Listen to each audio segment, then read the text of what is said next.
5, 4, 3, 2. Greetings all.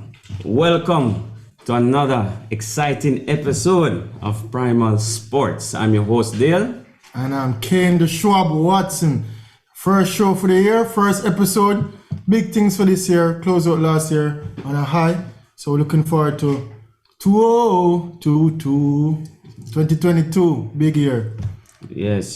Today's lineup, we'll be speaking with the newly appointed technical director of lawn tennis in Jamaica, Evan Danny Williams. So he will join us about 7 minutes past the hour. And I want you guys to note as well that we change our time. Yeah. You know, we're no longer on at 1 o'clock. We're now at 6 to 7:30.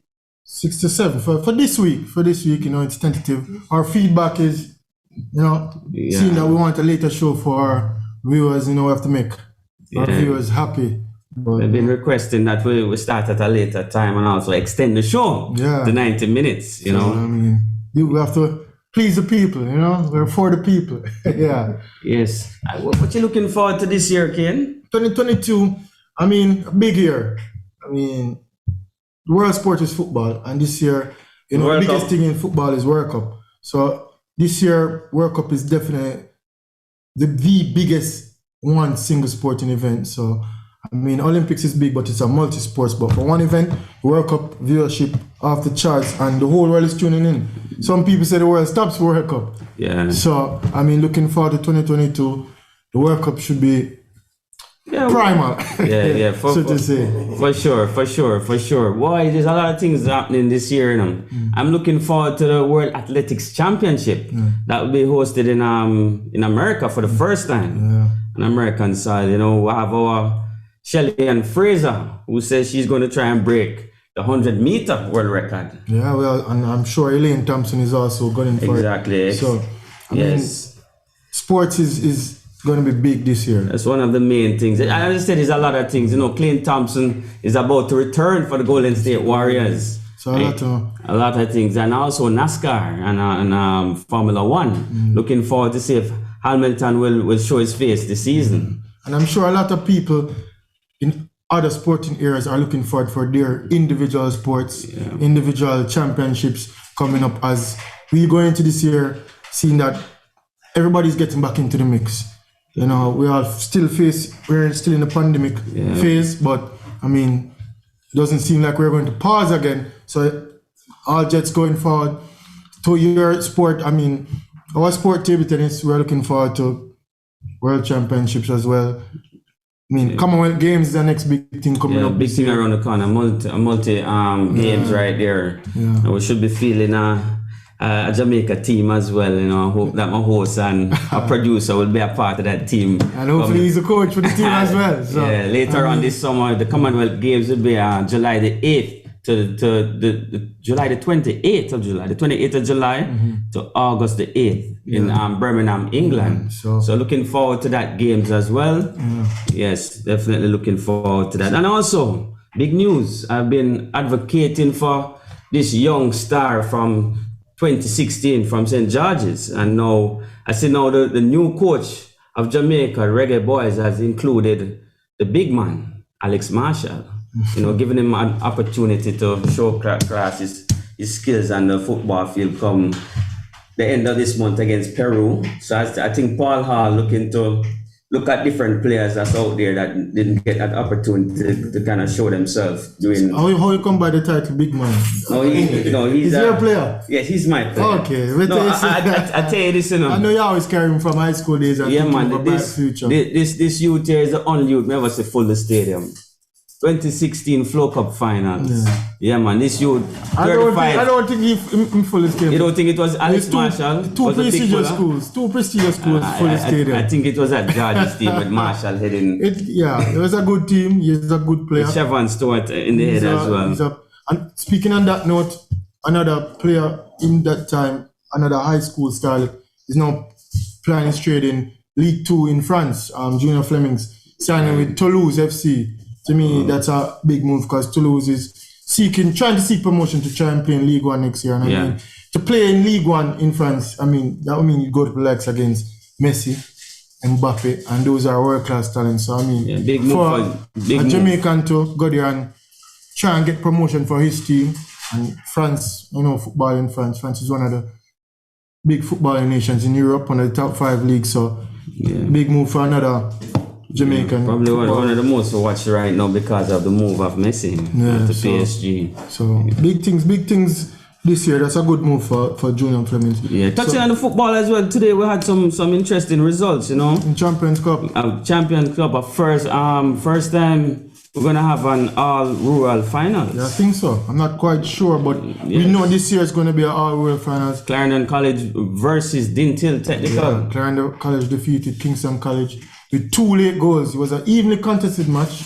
I mean, Clarendon College had more possession of the ball, and Casey had the better chances, but in the end, Clarendon College capitalized on a defensive error and finished off Casey with 2 late goals. I mean, watching the match, the game could have gone anyway, but Clarendon College came out on top. And I said before, Clarendon College had more possession. Yeah. Casey had the better chances.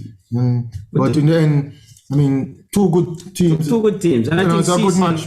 And I think CC has been showing their class over the past 3 seasons. The defending, two-time defending champions. Yeah. They'll be going for the first. And defeating a quality KC team because KC only conceded 1 goal for the season. And to come and score 2 goals against KC, I mean, shows that they have potency. And Dintil beating JC on penalties 5-4. So, I mean, it was also a good match, close match. But I think those 2 schools will play each other in the final. I mean, KC, JC, Manning Cup and Dintil Clarendon. In the Costa Cup. In the Costa Cup. So we'll see further on in the news. So as this, Now, we would like to welcome our guest to Primal Sports. For me, this man is known as a table tennis man, but however, he has switched over to the bigger surface. Yes. We would like to welcome to Primal Sports Danny Evan Williams. He's the newly appointed lawn tennis technical director in Jamaica. Welcome, Danny. Thank you very much. Thank you for inviting me. Yeah, definitely. I mean, we know you through table tennis. Growing up, we heard the name, and we know you're versed in other sporting areas. And I mean, now you're the technical director, to say, of tennis. Yes. Newly appointed. And let me add, and let me tell the viewers is, Evan Williams is also a table tennis national champion. He won the nationals in 1975, defeating our former president Dennis Duncan in the finals. Peter Williams. No, not Peter. Not Peter. So well known for your table tennis playing. But what made you make that switch to lawn tennis? It was actually quite by accident. I never ever dreamt that I would have played tennis. So I was actually at the time playing badminton, and I did very well. So I got promoted to the A division. But I was doing that playing 1 day per week. So I said to my friend, I need to play more in order to compete at that level. He said to me, why don't you come and play tennis? I said, I never ever dreamt of playing tennis. But he was a good tennis player. So I said, okay, fine. And then I actually taught myself to play using him as my controller. So I learned to play very quickly and then started competing in tennis. So I guess your background knowledge of racket sports just and coaching methodologies, yes. Yeah. Coaching in table tennis, I mean, it's the transfers in racket sports, and I guess probably in other areas to have. If you're that talented to coach and play all the sports, I'm sure any ball sport you could. I mean. I play basketball to a high level as well, but talent and my name does not go in the same sentence, paragraph, or book. So, You're more of a hard worker. Exactly, precisely the point. Yes, everything I've ever done is hard work. Well, and I'm of the opinion that talent is overrated in this decade. Absolutely, it is very overrated. I think talent played a role back in the 40s and 50s where sports wasn't that professional at that time. People used to, how would I say? People used to work and play and compete at the international level. Right now, sports is a science. It is a science, and it have to be so specific, and you have to be like a specialist in anything that you do now. You're absolutely correct. Talent still does play a role, but it's a double-edged sword, and most talented people fall by the wayside because they don't develop the talent. Right. Yes. But Danny, would you say that table tennis is like the mother sport for all racket sport? You think that is absolutely. It is by far the most complex and fast sport in the world. That is no debate. It is an extremely difficult sport to master at a very high level. So you use the word complex. Is it the most difficult sport? Do you think it's the most difficult sport to become a world class player? Absolutely. It's so complex and it's so fast. It requires such dedicated training. Not that the other sports do not, but all sports are not equal in terms of the learning curve. So some sports you can become very good quite quickly by virtue of what you're born with. But with table tennis, it's a different story. Yeah. Yes. Some people dub it chess, physical chess. I mean, athletic in terms of sports wise. Absolutely. High speed chess, yes. High speed chess. And if we understand the nature of the sport, it's 9x5, and the average ball is over 60 miles per hour. You have zero reaction time. So it's extremely difficult. Okay, so tell us a little about tennis here in Jamaica. Tennis. You're putting me under the gun now. I mean, tennis, like most of the minor sports, have been in the doldrums for a while, for a number of reasons, and not necessarily fault of any one person. But what we don't understand is that if clubs are not active, the sports die. If there are no systems in place, if there's no pathway in place, the sport dies. And the minor sports, like table tennis and badminton, are struggling. There are very few systems. There's very little accessibility for the average person to get involved in these sports, and that's a major challenge.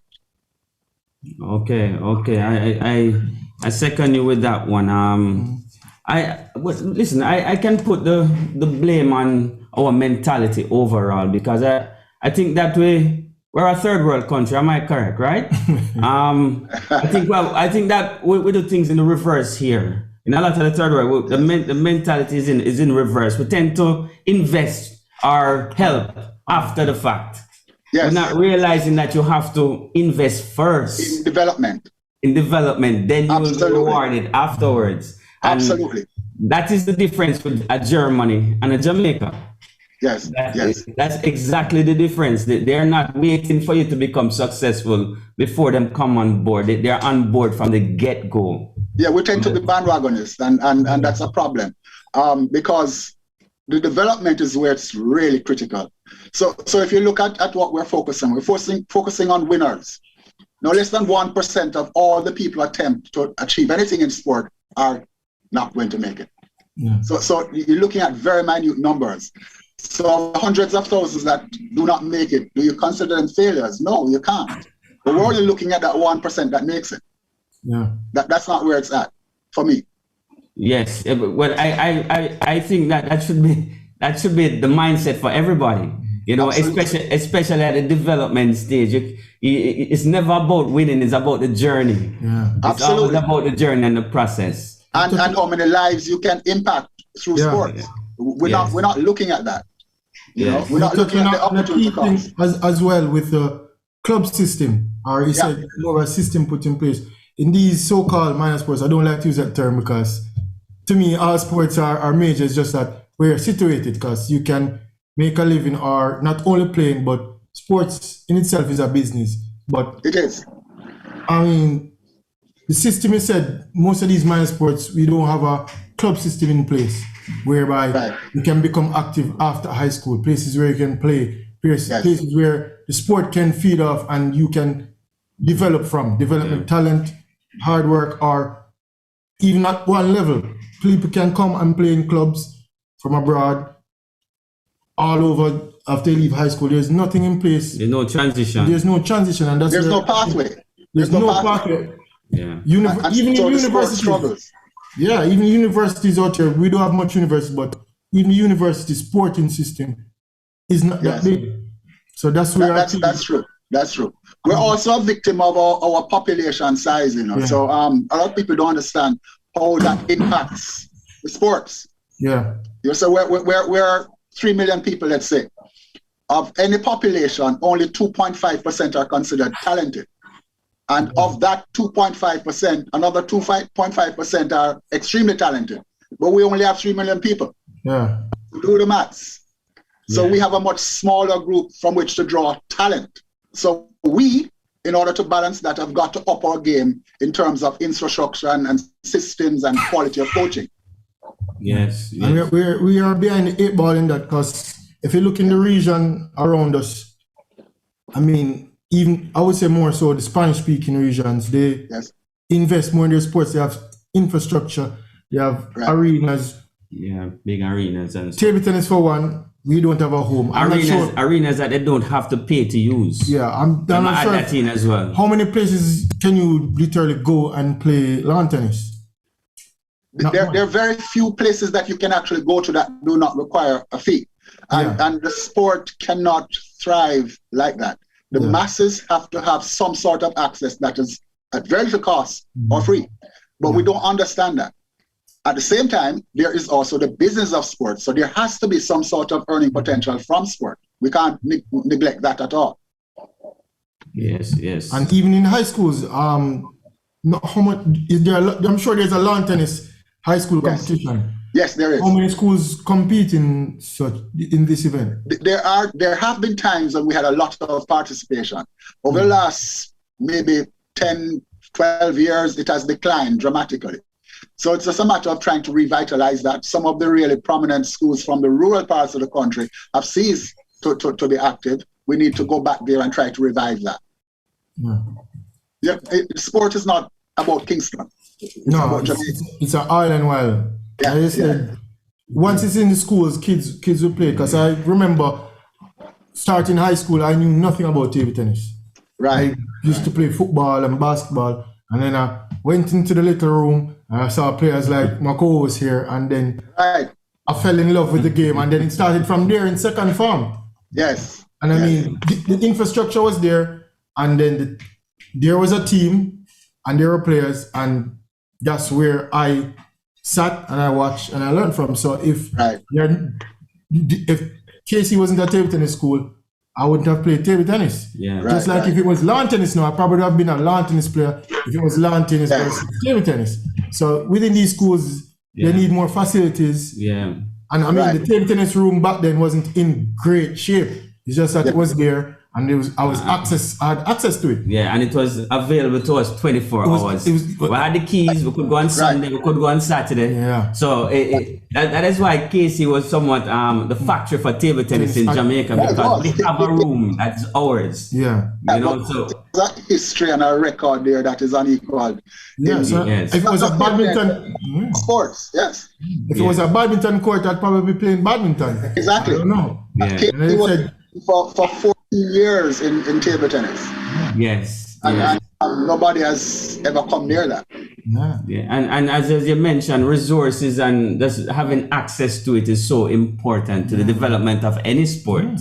That is true. But I also would like to suggest that even with limited resources, we can do a lot more if we were to structure and organize. With limited resources, we could do a lot more. If there's a structure in place, then definitely something can come of it. Because I touched back on the point where you said talent is overrated.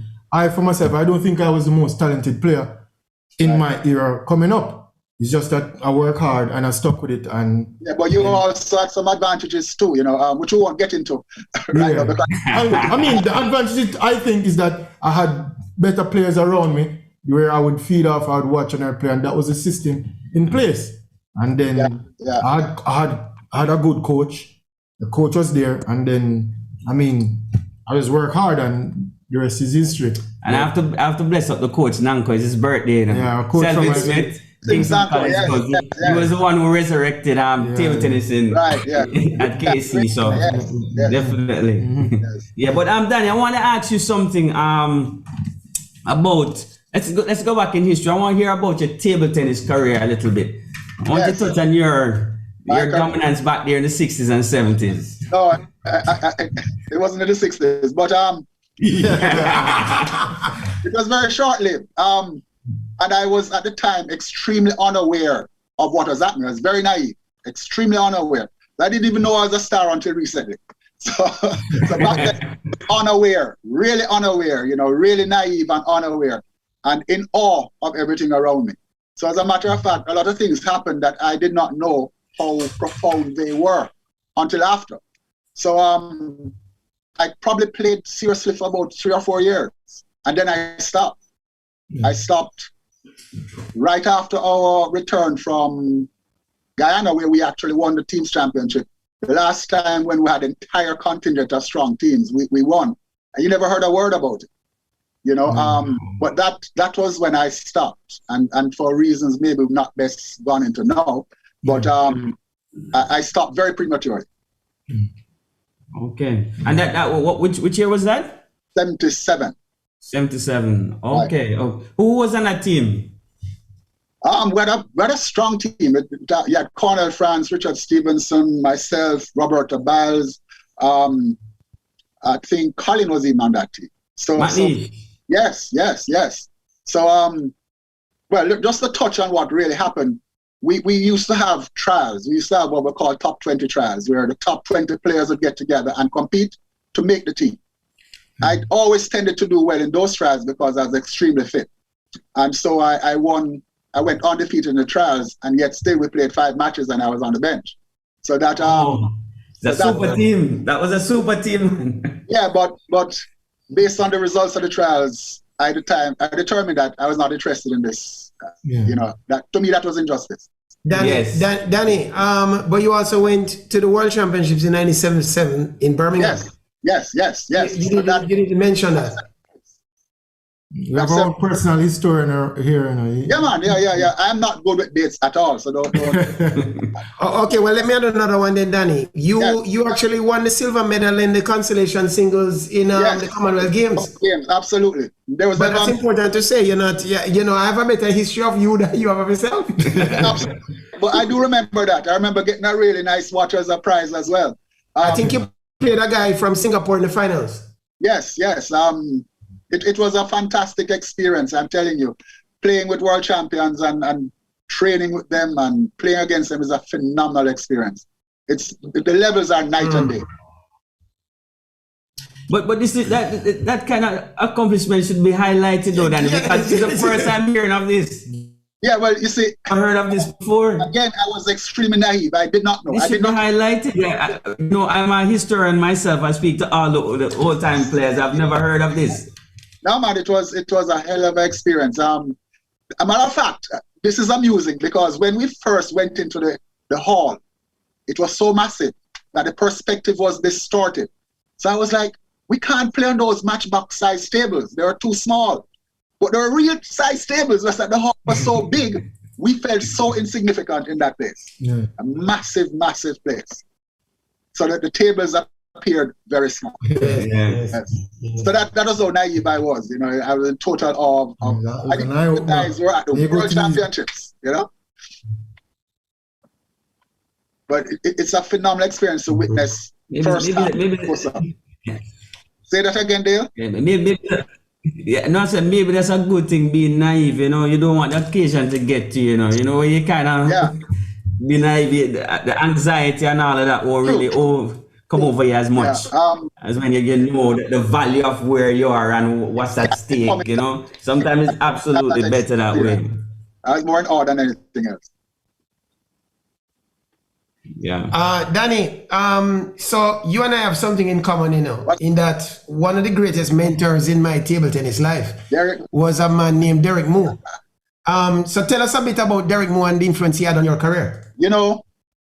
I don't know what Derek saw in me, but he saw something and he adopted me in terms of table tennis. And then Cornel France, who was his sidekick at the time, they were the 2 top players in the country, they adopted me. And everywhere they went, they took me.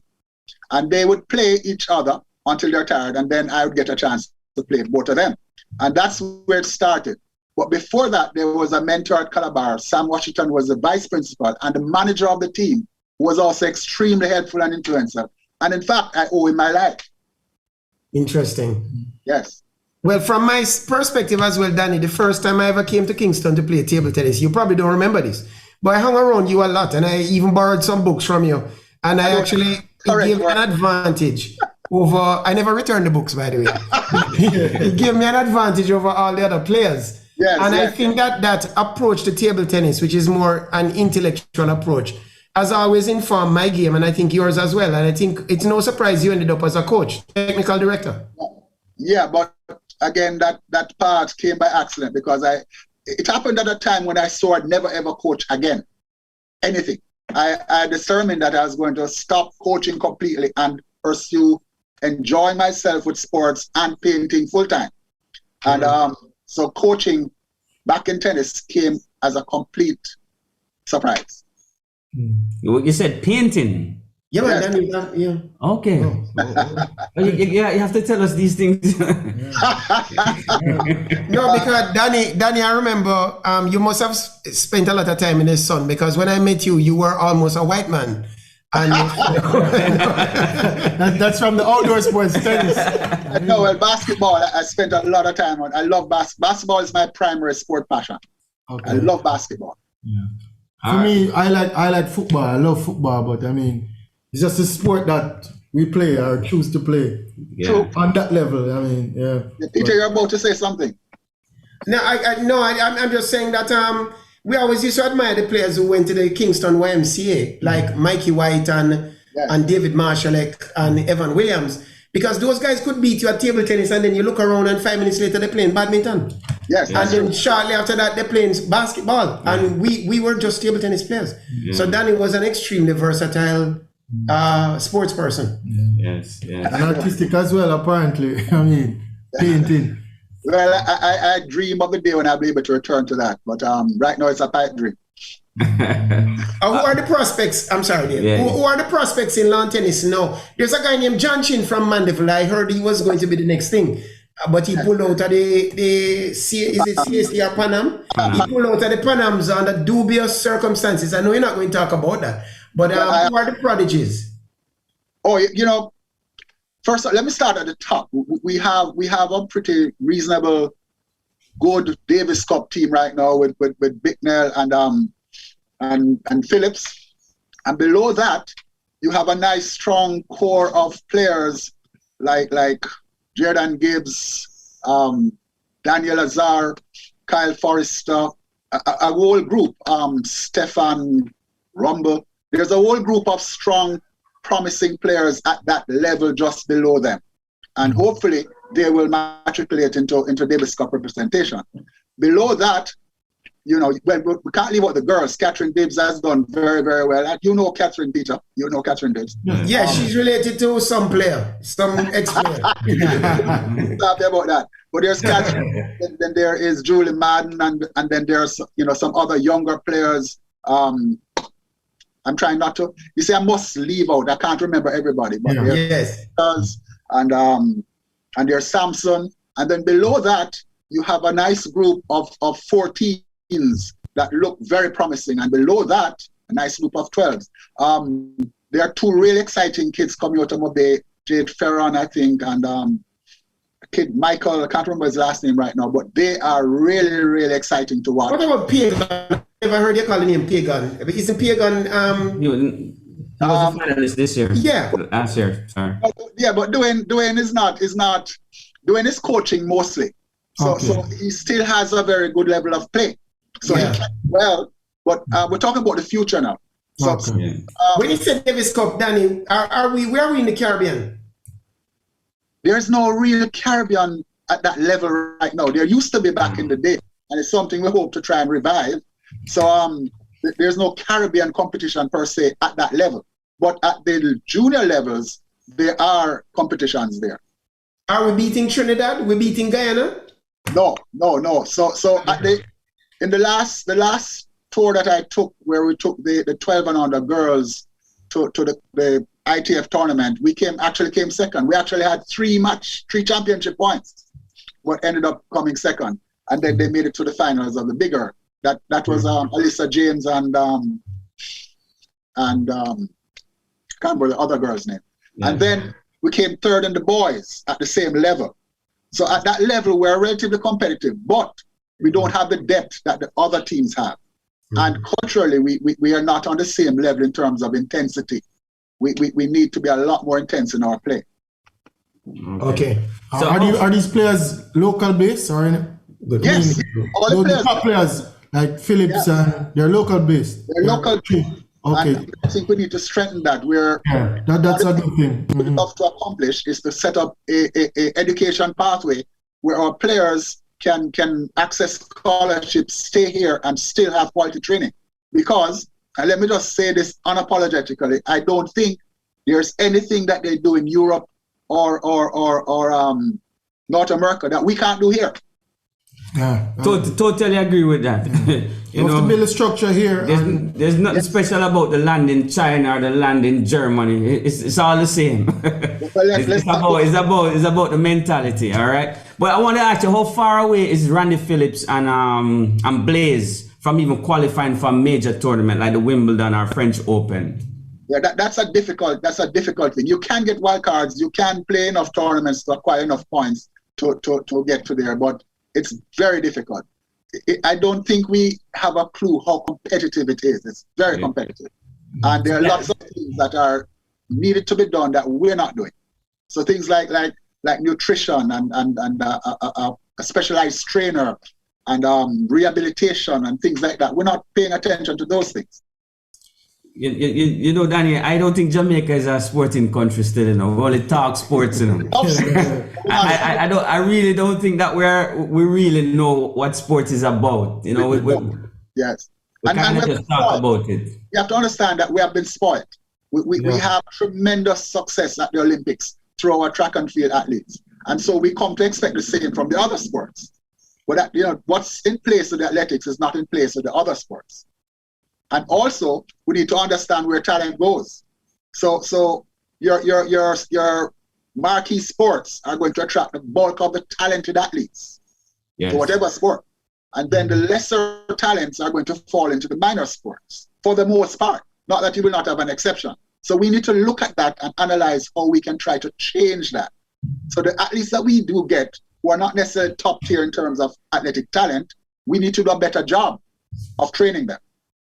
Yes, and you made a statement earlier about table tennis being complex and racket sports in general. Yes. I would say that I believe, in my opinion, and I think McCain and Peter will second me, track and field is heavily based off talent. You know, I can get up tomorrow morning and run sports day, and the coach say, "Wow, this kid have little speed," and 2 years down the line, I win character. No, it's true. That cannot happen in no other sport. No, that's apart true. From track and field, because it's the most natural sport on the planet. So even though you say we're being spoiled by track and field and the gold medal, it's much, I wouldn't say easier, but it's easy. It's much easier if you have the raw talent for track and field. All abilities versus skills. So I can be born with certain abilities. For example, if Kane was 14 years old and he's on a basketball field, nobody at his age group could come near him. He's just naturally bigger and stronger and able to do things that he doesn't need skill to know. So some sports require a lot more effort in terms of the complexity of the sport. And also, I think that we're not paying enough attention to the cognitive development that is required in some sports as opposed to other sports. I don't have to be a genius to run, 400 meters. No, I bet you'd be very smart to play a table tennis match at a high level. Yes. You have to. And I'm not going to get flack for that, but that's the reality. Some sports. There's certain I totally agree. Because there's certain mental skills that you must develop. And also our educational system doesn't help because we teach kids by rote, and then you go to play a table tennis game, and there's so many decisions to make in a fraction of a second. You don't have those skills. Yeah. And then to make another reaction after that reaction. Yes. It's not just going. No, it's constant at high end speed and then the point finishes and you have to do it over again. Absolutely. From a different angle. Yes. So it's so you're saying that Blaze, the last I heard Blaze was in Florida. That's where he trains and play, or he's back in Jamaica. See, I think we don't have I think he's in college abroad. college. Right. But Okay, so development took place here under a coach called Mel Spence and I think Damian Johnson too. So we have people here who can get things done, you know. yeah, Mel has done a tremendous job with the Big Nut boys because there's his brother Jacob as well, you know. Jacob is the younger one, right? I think Jacob is the older one. The older one, and Blaze is a Younger. I think, yes. yeah, yeah. Because they're a tennis family. They played a little table tennis as well. Right, I remember that. Yeah, Yeah, they played a lot of table tennis to be. Yes. Yeah, when they were younger. So Which helps with the tennis because that reflects transfers. yeah, and as I said, I think table tennis is a modern sport. You know, Brian Lara, Yes. one of the greatest batsmen, played a lot of table tennis. Because even so, I see table tennis player fooling around other racket sports versus those racket sports fooling around table tennis, and they look completely That's not, different. yeah, completely different. As I fool around badminton, and I'm like, oh, you have little Yeah. skill. I'm like, it's just Just watching table- and do my thing. I go in the squash room, same thing. The lawn tennis court, same thing. But when they come into my arena, Totally. No relevance whatsoever. Yes. it's like, so, Arvel Haslam was a Caribbean champion at squash as well. 5 times. Yes. Wow, there you go. so I know some champion at golf. I think we're too biased for table tennis. There's a bias. There's a bias for table In the room, tennis here. there's a So bias in the room, I think there's a big bias in the room for table tennis, but Yes, the I mean, code, all these sports are complex and Yeah. comes down to the point it takes a lot of hard work and It takes a lot of investment. hard work. So we need to. I mean, we will have our eyes on tennis because Yes. I mean although we're table tennis players, we watch every sport and we want all these so-called, I hate the term minor sports to push forward and produce. Yes, the And not only just requires a lot of work. not only produce, because I mean, We need say for instance, tennis kicks off, it needs to be in the media. yeah. Just Yes. like Yes. race car driver that got dominated, Peter. What's his name again? Max. No, No, man. man. Lewis Hamilton. No, man, Jamaican. The local guy. Local guy. My food. No, Some of rally. it. No, the Rally. rally. Yeah, just the other day. I don't know. Yes. I don't get talking. Yeah, he got nominated. It's not big in the media, but that's a big thing. If I didn't It is follow a- sports, and I know for me, Yeah. I'm not the average, say Jamaican Yes. or sports person. I'm into it. Right. McConnell. And that's McConnell. He's nominated for Sportsman of the Year. He probably won't win it because, you know, He Chuck won't and- win it. he won't win it. But that in itself is a big thing. I mean, 4 males are nominated and he's in it. And Yeah. I mean, so for Tennis Jamaica to kick off, for table tennis to kick off, we win a medal. There was a time when it was different. We were in the papers almost every day. Yeah. All the people like Tony Becker, and so we had a tremendous amount of presence in the media. So to even lift up and build up, if it's not out there in the media, if we're not pushing it forward to highlight the athletes and their efforts, then to me, Yeah. Well, that's where that Primal defeats the come in, purpose. but that's where Primal come in. yeah, because as I said, sports is also from the business end. No, we have been featuring We have every, to get it every out. sport, you know. Yeah. So we here featuring every sport. we've tried to feature every sport. We have featured race car, tennis, Yes. squash, boxing, boxing. yeah. I mean Every- track and field, football. So Primal is here to help with that where we can. Yeah, man, we definitely, Congratulations on the job you guys are doing. Yeah. yeah. So we- it's not just for table tennis, because people think that we just, you know, Right. we're for all sports, and we want to see Tennis Jamaica, and we keep a keen eye, and we just look forward for yeah. all these names and to push forward and be like, yeah, I remember when technical director Williams came on and said, yeah, that name, and then be like, There are other From there. right now, but there's some exciting talent out there. yeah. Yeah. But then before we go, I need like you guys. I want to put a court on every corner. You know, like how we used to have a rim and the light post. We need a court and every little corner, even if it's a mini court. You know, that's one way of getting the game Well, they have more a new popular. president now, you know. The president is fairly new. The new president. Yeah, and okay. Salazar is the new president. Okay, that's He's a good. businessman, so Yes, definitely. Tennis needs to be at every corner. You know, not just in Kingston, as you said before, because a lot of the talent and Olympian, they all come from rural areas. Absolutely. But Absolutely. if you really check the facts, we don't really have any Kingstonian winning any gold medals. True, that is true. Yeah, so all the talent is from the rural area. So it's not just for Kingston, it's for the entire island of Jamaica. Even the ones that come to Kingston. Exactly. Like McLeod and Parchment. Yeah. So what's next? What's next for tennis Jamaica in terms of tournaments and? Well, we just completed the national championships under very trying circumstances with the COVID pandemic. Very, very successful event. Mr. David Sanguinetti and the president really did a fantastic job. So kudos to them. But the pandemic is now raging out of control as well. So it is going to create serious obstacles going forward.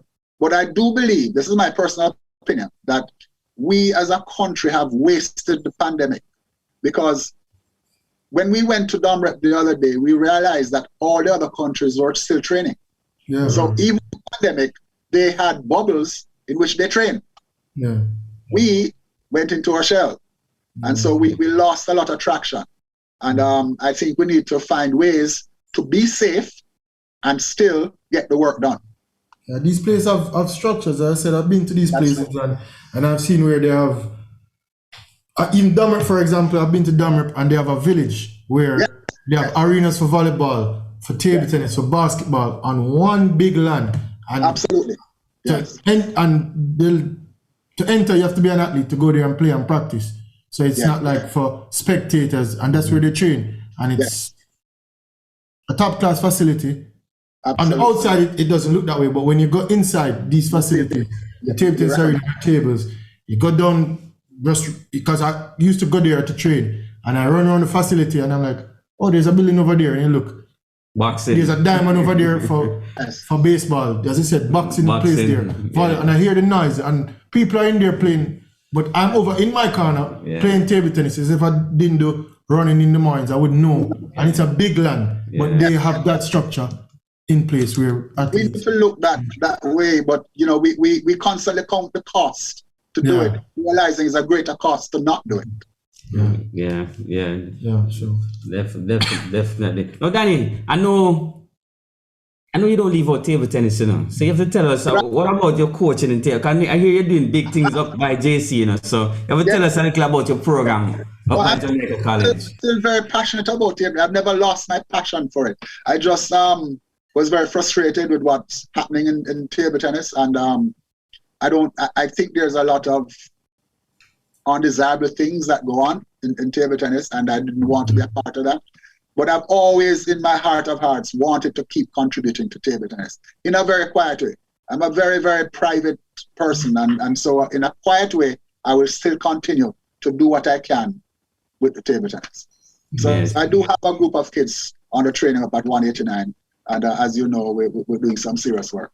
Yes. I know about it. So but I needed to highlight some of your but can't keep it quiet all the time, right? That's true. But Danny, I think you're doing a wonderful job both in table tennis and lawn tennis. So from we here at Primal, I want to thank you for coming on and sharing your story and your journey within sports. Thank you very much for having me. Peter was on my case for a long time. I tried to dodge him, but I said no, I have to really come through. And then we'll catch you at some point, Danny. All right, guys. Thank you for having me. All right. Thanks for coming on. I appreciate it. Now time for sports commentary with Controversial Boss. First one for the year. Well, Happy New Year, everybody, and welcome to our first edition of Primal Sports. Today is a funny day. We're doing a trial time slot. And we're going to find out if this is going to be the time slot or are we going to go back to our former time slot. We're also trying to extend the format. But this year going to be very exciting for Primal. But sports commentary today, there are a number of things I want to touch on. The first is that I'm not a strong believer in us playing sports that are not culturally appropriate for us. I'm not a strong believer that we should be doing stuff that it's just a funny thing to see a Jamaican man raised in running down a goat and so on, and then going up to try some sport that they only do in Iceland and in Serbia. So one of those sports now is bobsled, the other day I saw in the news that we had medaled in some big North America Cup. I did some deeper research and I found out that the men's bobsled came 7th and they got medals. And I'm thinking, and the women came 4th and got medals. No, I only think medals should be given to 1st, 2nd, and 3rd. You know? So I don't even know what color medal that is. It looked brown to me. I don't know if it's a wood medal. Auburn. Or whatever it is. But why is Jamaica? But, you know, we brave the cold. We take money from JOA and all these kind of things. Somebody has to explain to me the economics of taking 4 men of African descent and putting them up in the cold, putting them in fur coats and asking them to take part in an event that the European man has such a big advantage in. What is it we're trying to prove? I don't know. But today's talk is mostly about egalitarianism and entitledness. You know, is sports about equality or is it about inequality? So the first thing I'm going to touch on is that there's a football tournament coming up, the African Nations Cup. And there is a great controversy on the bulletin board, Primal Sports forum. A lot of people complaining that the Europeans aren't releasing their African stars to go and play in the African Nations Cup. The problem is that the African Nations Cup, yes, it's usually played in January, but it was delayed 1 year. And you see what's happening now. There's a global pandemic and all these kind of things. And people are saying that Samuel Eto'o made a statement the other day. Why the Europeans release their players when they're playing Europe, but they don't want to release the African when it's Africa? And it's a good kind of, it kind of make it look like they're making a racism argument, of course. But the truth is, the European leagues are based on a thing called a timetable. You play a lot of domestic matches, then you play club matches, weekends are reserved, and then there's a period of time in which you play the European Nations Cup. This is coming in the middle of the club season now. They want to play this Africans Cup. I think it would be more sensible to move the Africans Cup so that it's being played when Europe is playing the Euro Cup and Brazil playing the South America Cup and we are playing the Gold Cup. Instead, we are trying to play it in the middle of the European season, which pays the salaries of all the African ballers. Sport is about economics, it's not about racism. And now they're accusing the European clubs of racism. It can't be racism. The European clubs hire these African players. That's not racism. That's the opposite of whatever racism is, right? They're taking, regardless of what your color or your skin, the European clubs are bringing forwards from Africa and all these players to play. No, they want these players to be fit to play their leagues. And FIFA has time slots where the guys can play international matches. But you go and have this cup in the middle of the season. Everybody's chasing down points now. And then you're saying it's racism. I don't think it's racism. I don't think it's racism at all. So the other piece of entitledness that we wanted to talk about is that West Indies has produced a few great batsmen, one great star, Christopher Gale. And Gale, maybe he should have retired. He's getting a little slow, long in the tooth, not doing so well. Maybe he should have retired a year ago. He's getting what all sportsmen get when they go past their time. It's called diminishing returns. Chris Gale hung around because he wants some kind of farewell match. And the West Indies is not giving that match to him. They have gone ahead and played Ireland today. I think they beat Ireland with what is a reconstructed team. Chris Gale is on the bench. They said they're going to give him one. I don't think he's going to get it. And I don't think he's entitled to it. And I think for Chris Gale to feel that the world revolves around Chris Gale, that's not sports. Sports is what have you done for me lately. That's what sports is. Kane Watson could win several titles and then he suddenly put on some weight, not making no team. No man is entitled to anything. Not even Novak Djokovic. Mr. Djokovic has taken a principled stand. I respect it. I don't agree with it, but I respect it. Novak is saying, I don't have to disclose my vaccination status. Please respect me. And therefore I respect you. But then on the other hand, Novak is now saying, trying to get in through the back door. I want an exemption. I'm entitled not to comply with Australia rules. Australia makes some rules. You must be fully vaccinated to enter my country. What did Jovac think he has accomplished that can make him get into that country without vaccination? Vaccination it is. Mr. Jovac suffers from a similar thing to Chris Gayle. Entitledness. Jovac feels that he's entitled to be let into the country because he's the world number one. I don't care who you be. You've got to join the line, get on the bus, get your passport stamped, and so on. And I'm very disappointed in Djokovic, you know, because I'm an admirer of sports champions. Most champions, we like to think that champions don't cheat. Champions don't want to edge. If we start from with same set of conditions, the champion will win. But when somebody like Jovac seeks an unfair advantage, even in life, it dulls its shine for me. And when Chris Gayle wants to make a team that he's not the best to make the team, he loses marks for me. I think that if you're playing well, you'll make the team. If you're not, you won't. Mr. Djokovic should accept that if everybody else has to get vaccinated, so do you. Who cares if you're world number one? That's sports commentary. What say you?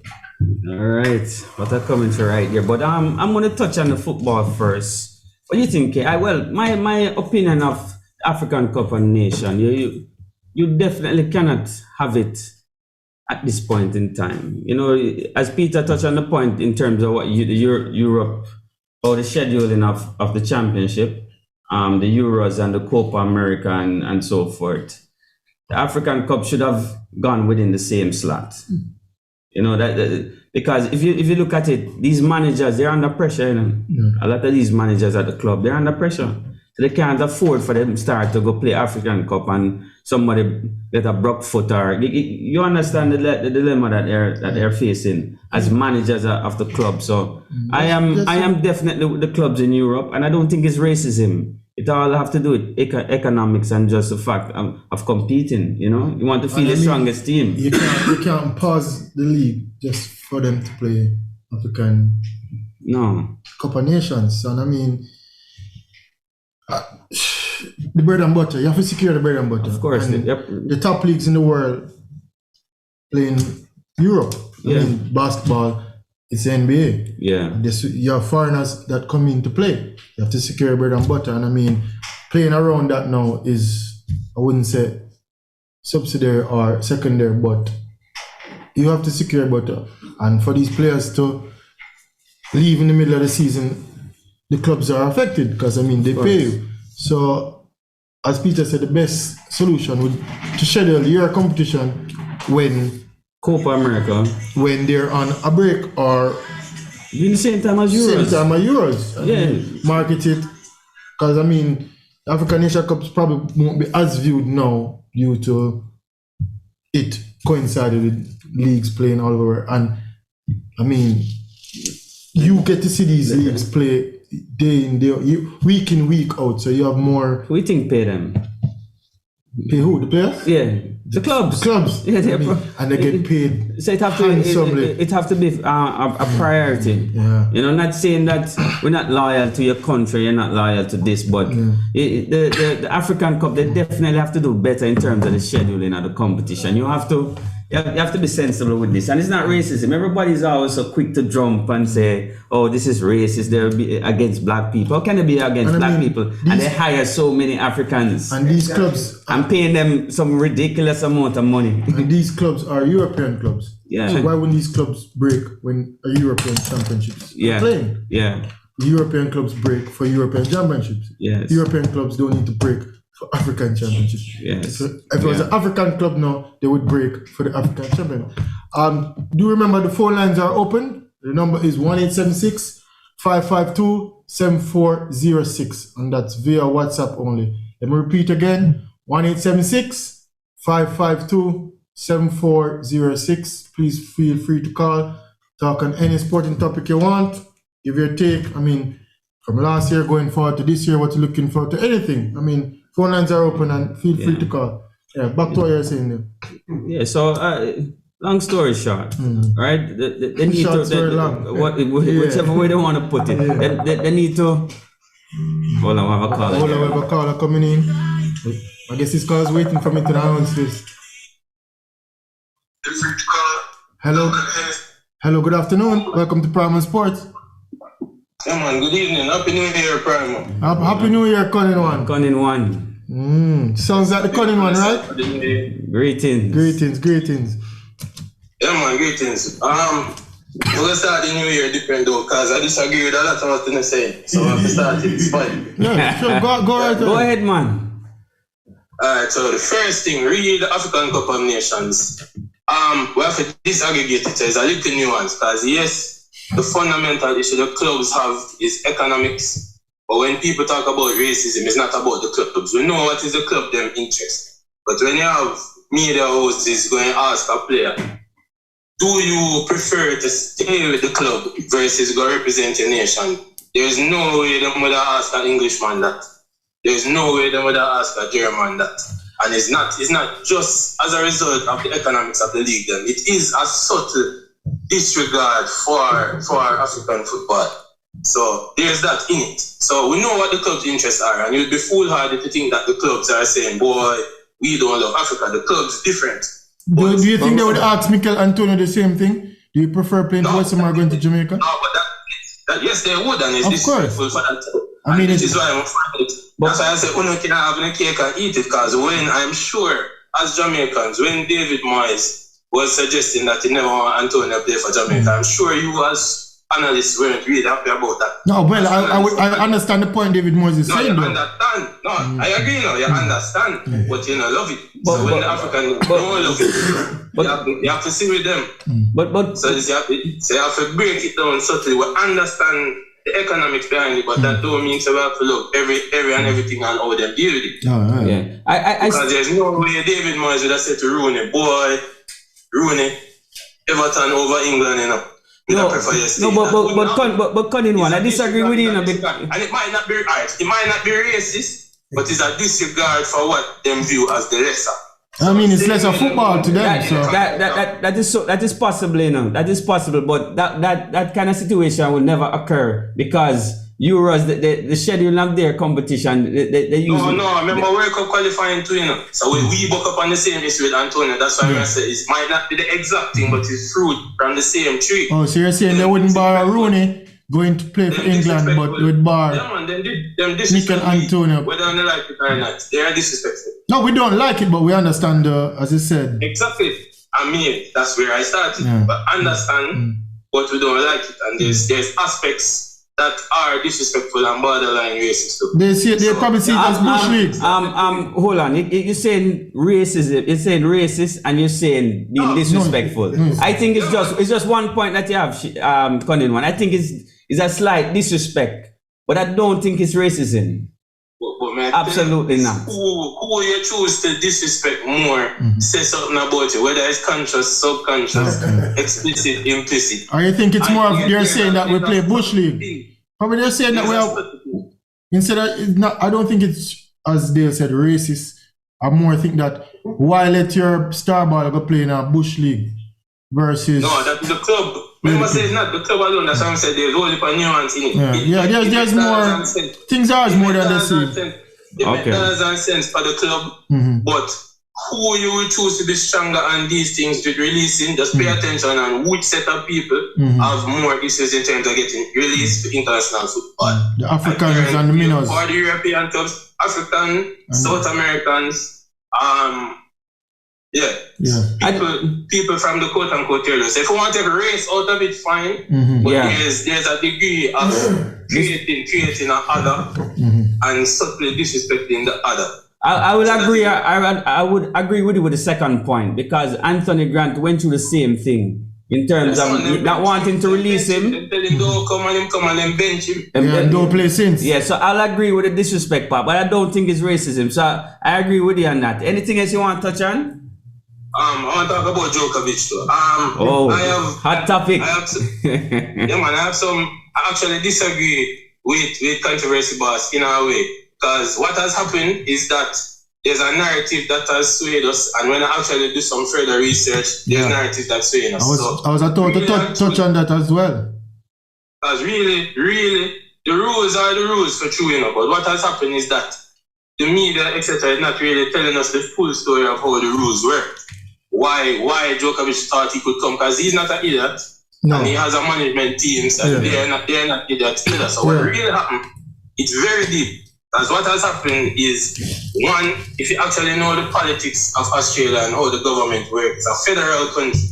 So basically what has happened is a disagreement between one state and the federal government. And the federal government is blaming the state. And note, the federal government and the state government run by two different parties. So you can imagine about that. So you're saying it's political?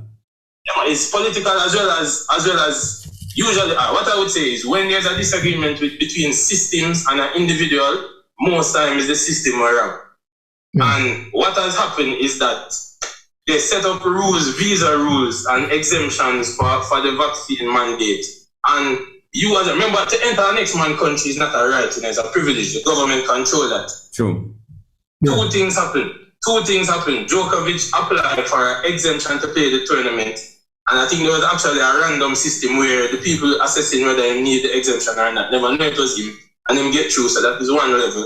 And then same apply for the exemption to play. But he must have to apply for a visa, same way people go up standpipe and apply for a visa. And the country can tell you no.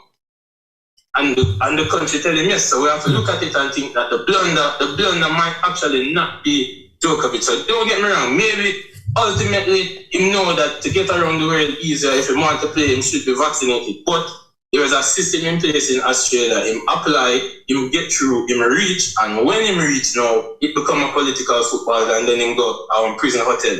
So Djokovic might be a problem, but I think the bigger problem is actually the interplay with the Australian government. Yeah, so because it's more complicated. Even from last year, Djokovic was in doubt of playing over his vaccination status. So this wasn't something that just popped up. We were discussing this from way before with Novak saying that. Cunning one, I'd like you to give me some references where you got that division between the federal government and the regional government, because my reading of the situation was that the organizers of the Australian Open said they would seek an exemption for him to play the tournament. Now that exemption would have to be an exemption to play the tournament, and that's not governmental. But they, at no point did they tell him that would allow him to enter the government. They said they'll get my exemption, but his visa says no exemptions. How him reach? They can't leave your airport without a visa to go somewhere. So how him reach? I have something here saying that two medical panels via blind process administered by Tennis Australia and the Victorian government granted Djokovic a vaccine exemption. This exemption allows him to play in the Australian Open. Yeah, exactly, but not enter the country. It had nothing to do with his visa. Enter the country, that's the point. But two things are being conflated everywhere. Correct. So, but even how you reach the country without the visa? Reach without the visa. The point is, Djokovic have a private plane now, but on arrival to Australia, he had to present the visa. All right. And now he tried to present an exemption. And Cunning one. Yeah, but hold on, it's not every man have to get a visa every flight, you know. When I go to America, I don't get a visa.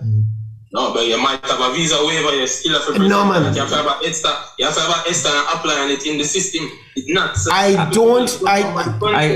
think this thing go way deeper than what you guys talking about. So this have, let me tell you something. First of all, a couple players went through with the same exemption, and they're currently in Australia right now. Some of them are locked up. Yes, they went through. Yes. The problem is Djokovic is a global superstar. No. He's been made an example of. No. Right. That's why we think that is exactly what is happening. Yeah. They cannot allow this man to manipulate or whatever it is. They cannot allow him to play Australian Open or any without being vaccinated. Because for one, I know wanting to go Commonwealth Games and I'm not vaccinated. So the real issue is that they're making an example of Djokovic. Yes. And it's not just the Australian government. I think it's bigger than that. It's way bigger than that. And whether or not we have to face the facts. I I think it is local to Australia, but what happened? It is local. Yes, I say it's local, but they're making political in that if I put it to you this way, and we live it in Jamaica as well. You see, if the people them never leak out, your mother getting comfortable. But people are saying, as even today I was watching ESPN and one of the anchors was saying that her children don't even remember being in the same place with them grandparents in Australia because them get locked out. But this man won't go play. And that is really the narrative. That is what's happening in Australia. People say, no, the same way when we had the lockdown and the cruise ship come. That is what's happening in Australia. Except that Australian people then leak out little harder than we. Djokovic just want to go and play Immigration was waiting on Djokovic. Yeah, Djokovic just want to go and play and leave. They allowed a couple athletes as well as staff are there that are not vaccinated to pass through the airport. And guarantee you players, people are there around the tournament that is not vaccinated. It's Djokovic, they want to make I think they want to make an example. Guys, you have to remember something. Cunning one, just 1 second. Let me just point out something. Okay, sure. Australia is one of the countries worst hit by COVID. Australia has had more lockdowns than almost any other country. Leave out France. That's worse. I'm telling you, less casual. Australia has had more lockdowns than almost any other country. True. Australia, I've watched TV series. I was watching The Bachelor Australia. I was watching The Bachelor Australia. And then middle of the season, the man them got to cut thing there because them said the COVID reached a stage. It's a fact. Yes, so Australia takes their entry requirements for vaccinated people very seriously. But there are people there that they're not vaccinated. I don't know about that. Yes. The exceptions don't prove the rules. The rules say go ahead, Cunningham. What I'm saying though, Peter, is that the system, like everything, the same way how people here saying get a mandatory vaccine will violate their rights. That is not exactly true because every law provides for exemption. The same way them have vaccine mandate in Australia. There are exemptions, and it might be that him qualify for exemptions. So I think the system is Australia and how Australia has dealt with it that has made it a bigger issue than it had to be. Because if the system was clear and hard and fast and said there's no exemption, you can't come, he wouldn't try to come. There is a system. No, there's an exemption rule, but Djokovic did not meet that criteria. I agree, Cunningham, but let me just say one quick thing. Mr. Djokovic has thumbed his nose at the vaccine publicly, globally, right? And there is no way Australia would allow a man to say, I don't respect your rules, I'm coming there, I'm coming to play. No, but that's his personal take. That's the point. That's a champion's perspective. A lot of champions feel entitled. But it's not to Australia. My talk was started with the word entitledness. What is it to say to a man who have a rule? But no matter what your rule is, I am the number one player in the world. No, his personal take his own. He doesn't want to take the vaccine. Hold on, but you know, that is my fundamental disagreement, though, Peter. I don't think that is what happened. Yes, he is, and he believes that way. But there's a system in place that allow him to try legitimately to get there, and it's not just about I am number one. There's a legitimate exemption system. Why did the Prime Minister get involved?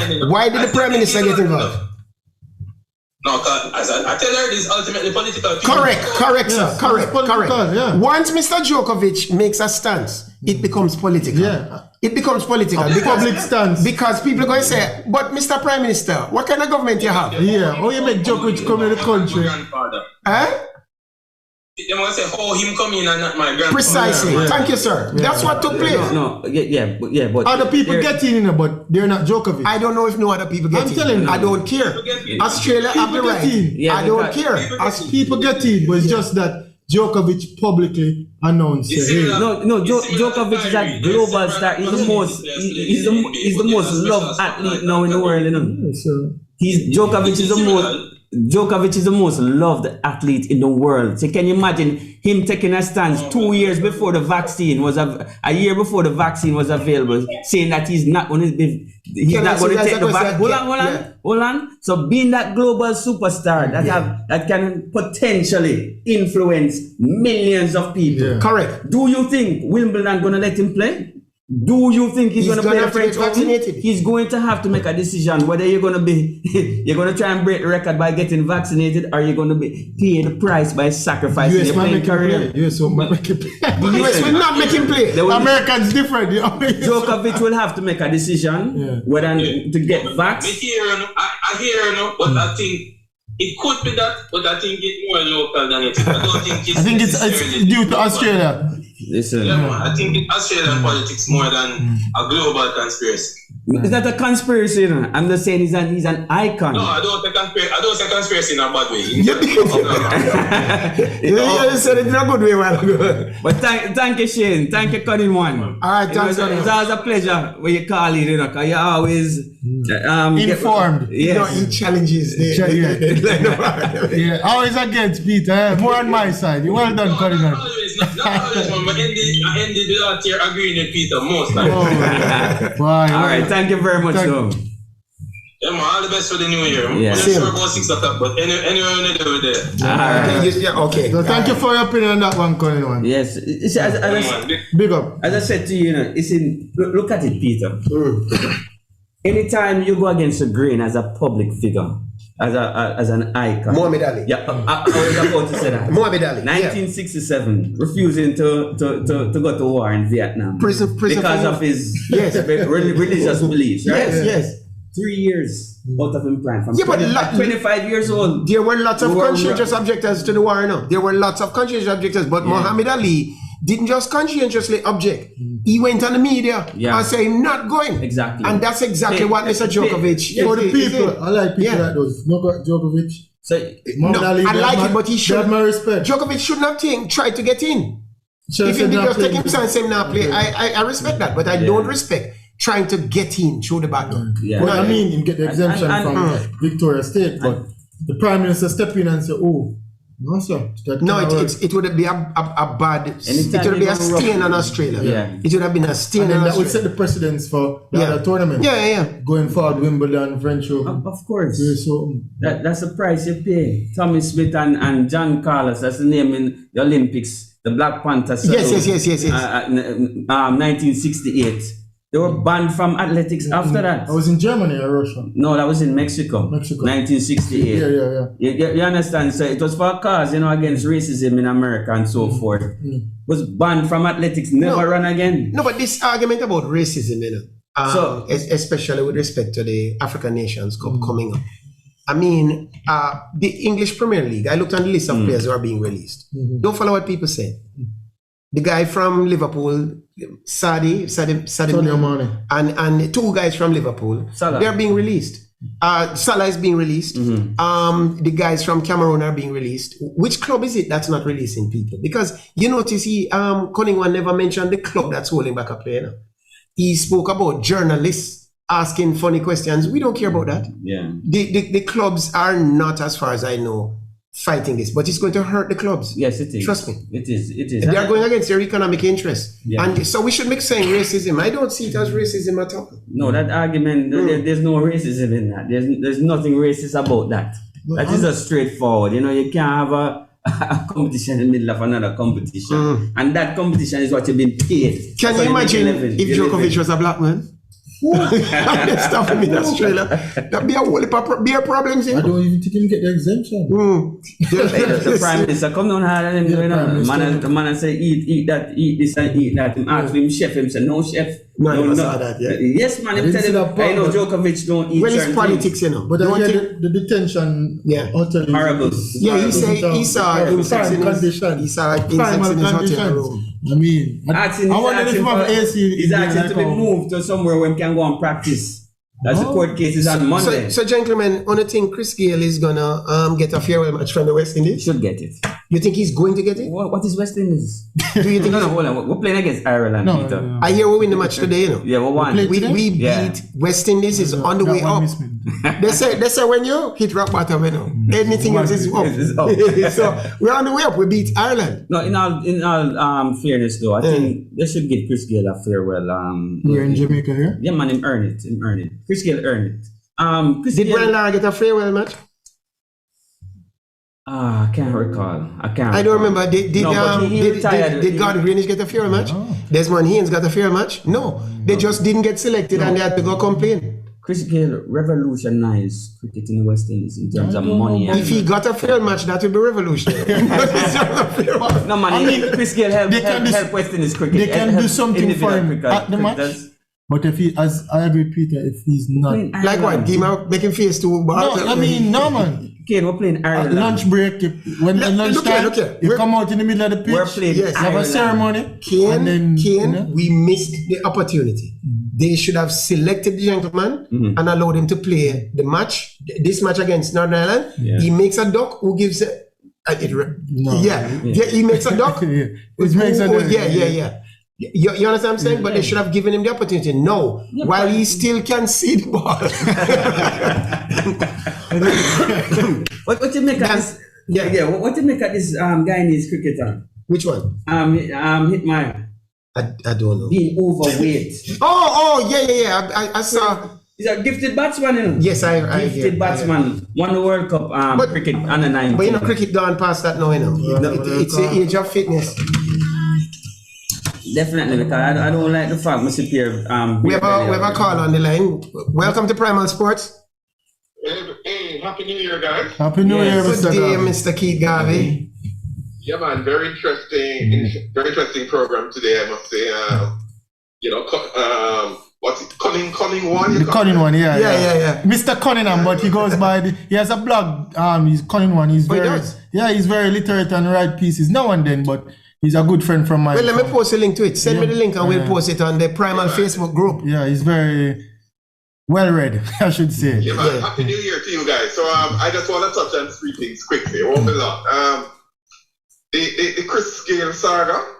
I mean, Kane, I think Dale said Chris Gayle, one of the greatest West Indian cricketers ever. But we have to define one of the greatest West Indian cricketers. Well, he's the greatest West Indian 2020 cricketer. That's correct. Yes. So let's define that. Yes. You know, when we say greatest cricketer, No, I didn't say greatest cricketer. I said he's one of our greatest cricketer. One of one of in 2020. When it comes down to test matches and in terms of his averages, he's nowhere near top 10 in terms of his test. Yeah, well below par. Agree. Yeah, well below par in test. So you'd have to put him in the 1 day and the 2020. Yeah. But with that being said, if you can recall history, Vic Richards did ask for the same thing that he's asking for now, didn't get it. Then Exactly. Didn't ask for it. Didn't get Those it. top cricketers, Brian Lara, all Correct. One of those topper cricketers, not top. Correct. If there's such a word, topper. Those men are, yeah. And remember, you know, what we're talking about is data here. When you look at the records of the players who we just mentioned, Gordon Greenwich, in terms of Greenwich scored a double century in his last test match, you know. You have to remember that. A double century. Yes. And what did I fear? Well, he didn't get it. Didn't get it. When you look at all of those averages, they're way ahead of Chris Gayle when it comes. And test match is what you're judged by, you know, by the way. You know, that is, Yes. I mean, the 2020 thing with the IPL in India and all that thing. New It's school. not what you know, it's good for cricket and all that, and it's good for them in terms of their welfare and their life after cricket. But in terms of what you're judged by, it's really testing is what you're judged by. Yeah. So, And those test grades didn't get any. No, but Yes, but don't you with Pete on this one. but Keith, you think Keith, you think that we always have to follow suit? Don't you think we can change? No, but what New I'm school. saying is, if others, New thing. in everything, you know, precedence is you have to be careful with. It's important. Yeah. Oh, tradition. Okay. Yeah, but because if others don't, why we're gonna do this for Chris Gayle? You understand? Why? Why you know, and it's calming. Don't. It can happen. Based off the 2020 record of you know that you're gonna. I don't think you can base it off that. I think he should be recognized and given. But re-recognized doesn't mean playing Yeah, doesn't mean playing or having a fair match. Right. In Sabina. Yeah. You have to play the best 11 players. Yes, Last 27 innings, he's averaging 17.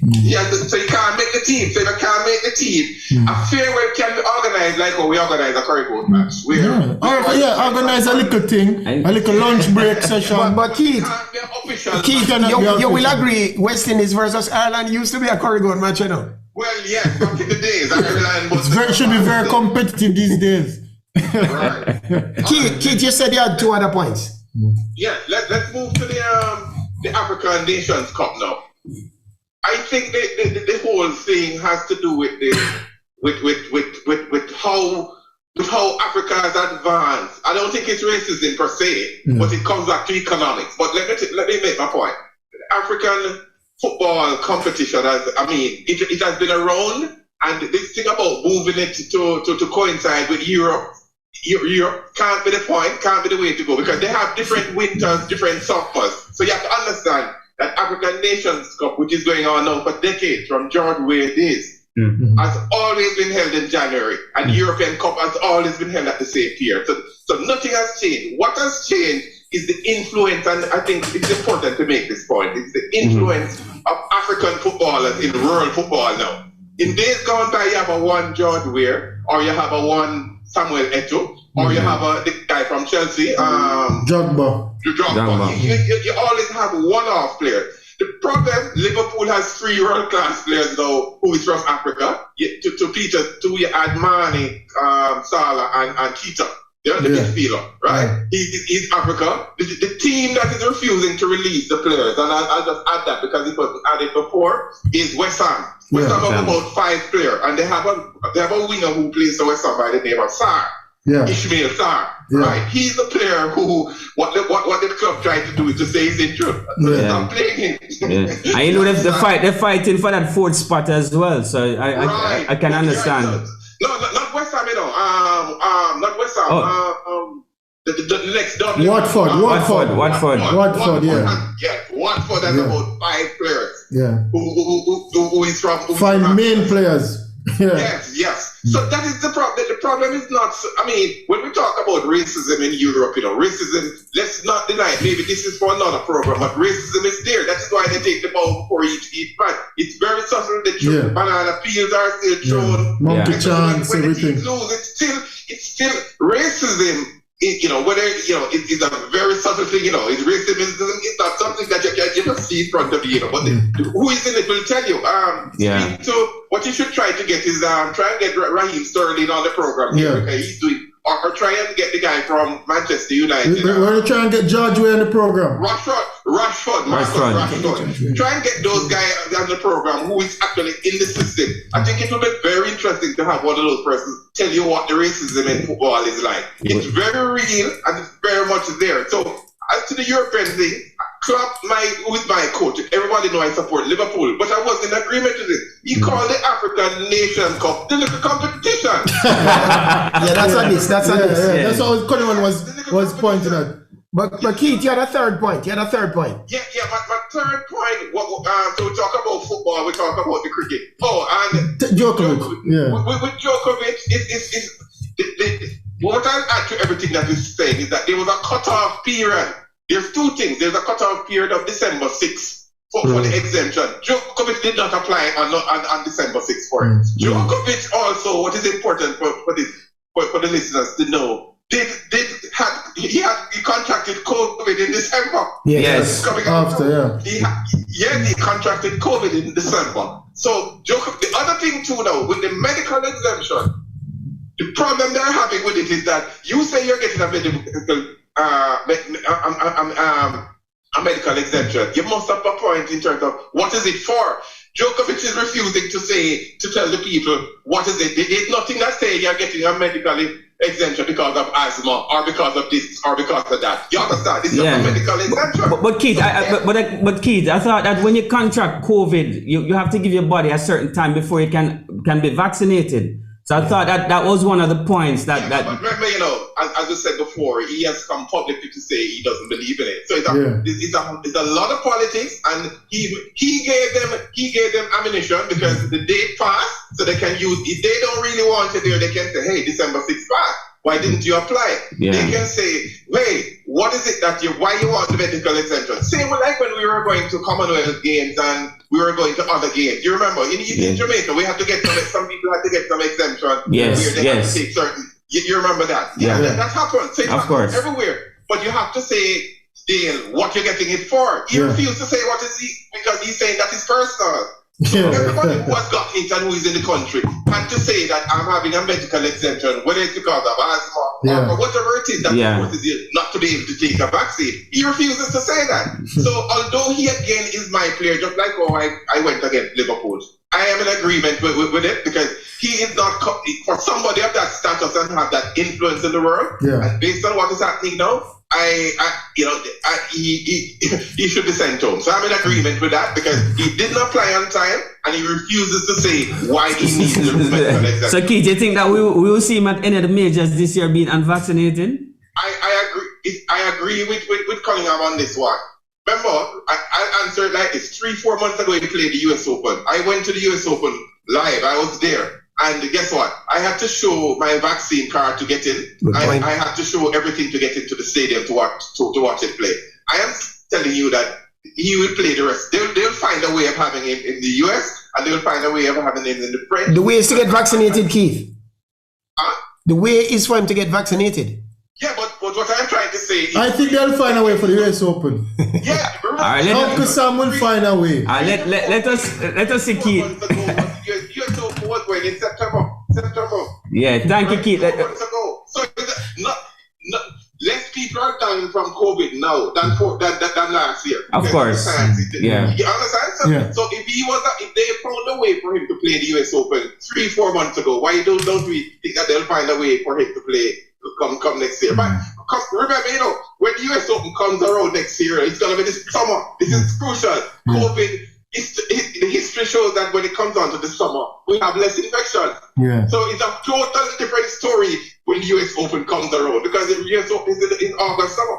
Okay, well, let us see because a lot of countries starting to say that you have to be vaccinated to enter, but the only problem now, Dale, is because of what is happening worldwide now. The numbers are going up, and whenever the numbers start to go up, people, we hear about all clamping down and I told Once you see the thing, it cools down. The time gets warmer, and you have less cases. Then all of a sudden the rules change again. That's just how world politics works. Yes.